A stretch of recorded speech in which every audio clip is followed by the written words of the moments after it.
We're here in Barcelona with Benjamin Muel, Head of Design for Orient Express Racing Team. Benjamin, early rollout today and software conditions for the tow testing. Can you give us a word about which were the goals for this first commissioning day in the water and how successful it has been? Well, as usual for this first commissioning day, we were aiming for towing the boat, checking the systems of the flaps and count, and many the hydro side was working, and it was nice and smooth. Super happy with the first flight. Can you give us an insight into just how much teamwork has gone into get to this point? Yeah, well, I won't make the typical classical huge work from the team, blah blah blah. But actually, it is pretty good. Yeah, I mean, obviously everybody's been under the tent for several weeks and working hard and solving the many issues that we had as everyone is facing in these phases. And now we're super happy to have done this first round successfully without any roadblocks on the water. That's what matters. Then Bruno de Bois tell us on the previous interview that you got the fully packaged design from the top of the mast to the bottom of the keel from the Kiwis. What about the commissioning and maintenance plan? Are you going to get that also from them? No, not at all. Not disclosing anything that was in the agreement between Team New Zealand and us, but for sure, since the first of the two boats has been launched, we're not getting any information from them beyond this part doesn't fit with this part, which is not at all related to performance or anything. So. Then, is there any plan to have back Glen HV for some punctual days now that you have the AC75 in the water? Come again? Yes, if you are going to have some days with Glen HV again. Yeah, sure. We will come again and advise us, yes. Then we assume that there are a lot of new systems and controls going on down below that we cannot see, but can you give us an indication of just how technical your new AC75 is? I'd say no more and no less than any other of the boats that are racing there. I mean, the core of these boats now is hydraulics, mechatronics, and so obviously most of what's happening happens inside, so hard to appreciate from the outside. Great, thank you so much, Benjamin. Sure.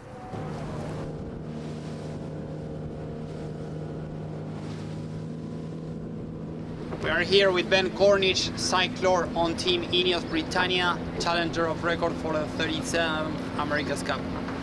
Ben, could you please summarize the day for us? Yeah, a very good day. The weather was great here in Barcelona. It was reasonably flat water relative to the wind speed we saw. I'm not sure what the max was, but I think we had sort of 16 to 18 knots of this typical Garbi. So yeah, great conditions for the AC75s. For how long have you been cycling today? Yeah, I did the whole shift today, so however long we were out there for. Are you able to keep up with the rest of the cyclers when you are a whole day in there? It gets hard, you're very grateful of the fresh legs when they arrive on board, that's for sure. Then today, some non-organized interactions with other boats on the water. How does it feel? Yeah, I mean, I'm sure you guys have a good steer on it as we do, seeing it from the outside, but it's certainly boat racing, let's put it like that. There's long drags of upwinds where boats are on opposite tacks, and yeah, there's really not that much in it from what we can see. Nobody's running away with this, and no one's lagging behind, so I think it's setting up really nicely for a close summer of proper racing.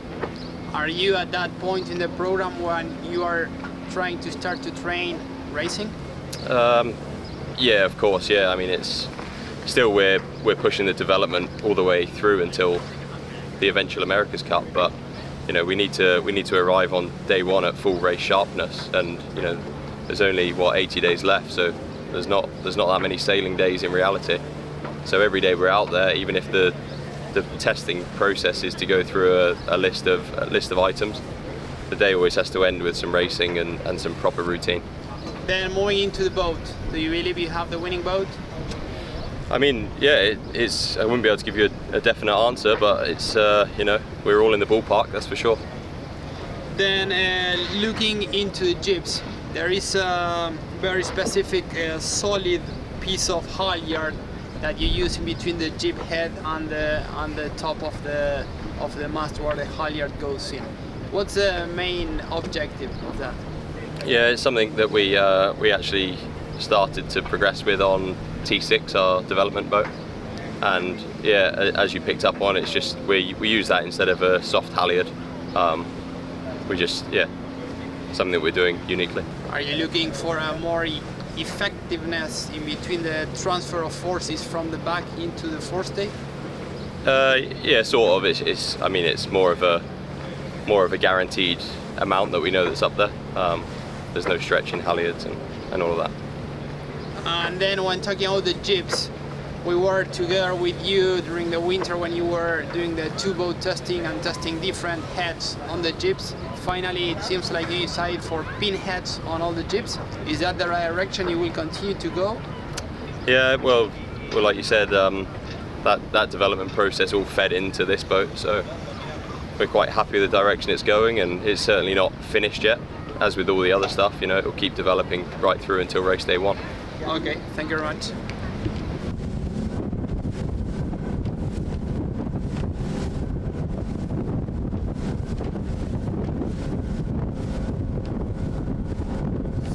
Paul Goodison, you were helming on the port side of the new Patriot today. It looked like a really perfect day for race training out on the waters off Barcelona. Can you describe the conditions? Oh, what a fantastic day we had today. With a nice building breeze, we could ease into it. We had a pretty top-end day yesterday with a bunch of stuff to try today, and the breeze came up, maybe not quite as high as we expected, but at the end there we're seeing gusts of up to 18 knots, pretty flat water, and just fantastic weather for sailing. Let's talk a bit about this new boat. It's the first couple of days we've seen it on the water as a recon team. I asked Lucas yesterday what was the difference between this and the old boat. He said it's more agile. There's massive differences between this and the old boat, night and day. I think maybe top end, the old boat was probably a little bit faster, just being a little bit heavier and the section shapes on the foils, but this one is obviously very, very manoeuvrable and much easier to sail in the lighter conditions. And even when we get uprange, the boat feels more forgiving and more of an all-rounder than the old Patriot. Are there manoeuvres that you would feel more confident in trying to achieve to pull off on the race course than with the old boat? I think so, but I think that's a combination of everything, from the foils to the sails, but also from the systems inside. The guys on the bikes are doing a fantastic job of giving us amples of power at times to be able to do manoeuvres close together and to be able to do a lot of different changes in sail shape. So massive credit to the cyclists, they're doing a fantastic job. Recumbent cyclists rather than on the upright bikes, people talk about less power. How do you feel about it as a team? I don't think there's much in it. I think the big difference is there's a nice comfy chair when we stop. You see them laying down in their holes, quite relaxed, a bit of sweat on them, but they're taking a nice break down there.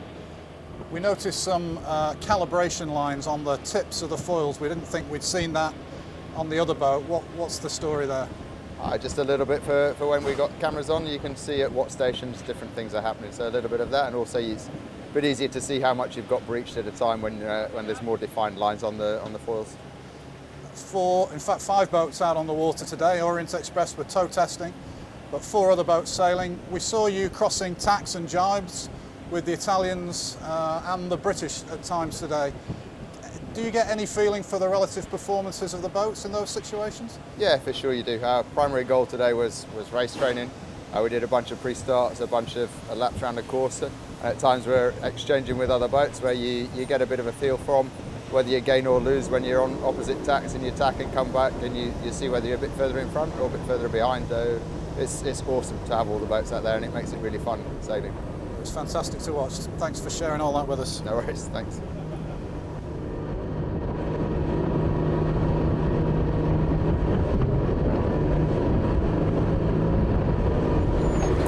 We're here with Francesco Bruni, helmsman on board Luna Rossa Prada Pirelli.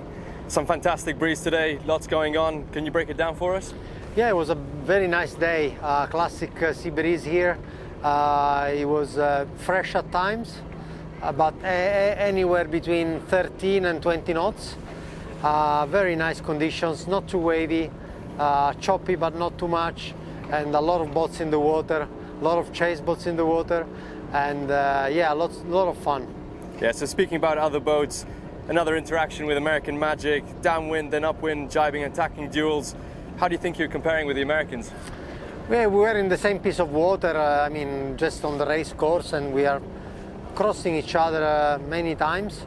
It's hard to take any conclusions because you are always on split tacks, so there is most of the time the right side of the course looks to be a little bit better, so it's hard to draw any conclusions, honestly, but I think it's all pretty close. There is not a big evidence of one going better than the other. So you worked on bearaways and roundups, quite a lot of tacks and jibes today, Yes. some pre-start practice. Where are you in terms of the quality of boat handling? I think you can always improve, and you have to always keep trying to improve. I'm sure that there is still a good margin there. We felt good today, but never perfect. So you had the original rudder back in place. Yes. Looked like some issues yesterday with the new one. What's going on here? No, I mean, we found that there was not everything as planned, and so we went back to the old rudder. We are planning some small mods to the new one. It's part of the game, nothing new there. So yeah, we are looking forward to have it back in the water, but for the moment we stick with the old one. So you also spent some time working on the mast base. Looked like an issue with the Cunningham. Can you explain what's going on? We had a very small breakdown, some plastic parts, but that could become a big snowball. So we decided to stop, to fix it, and in order not to have any further damage.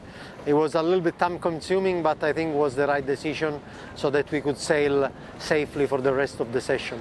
And how are you finding the reliability of the boat? Is it locked in, or is there? Yeah, still... we are always trying to push the boat, and when we have some small breakdowns, we have to be very careful not to make any further damage. So I think the decision was correct, and it's gonna keep happening.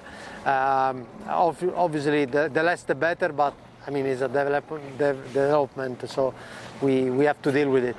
Checco, puoi fare un riassunto della giornata per i supporters Lunarossa? Sì, è stata una bellissima giornata, bel vento tra i 13 e i 20 nodi, veramente condizioni stupende oggi, caldo, onda non troppo formata, un po' di cioppo ma non troppo, bellissima giornata anche perché c'erano quasi tutti i team in acqua, per cui veramente una giornata bella che è durata tanto e siamo stati tante ore in mare, per cui super positivo. Grazie Checco.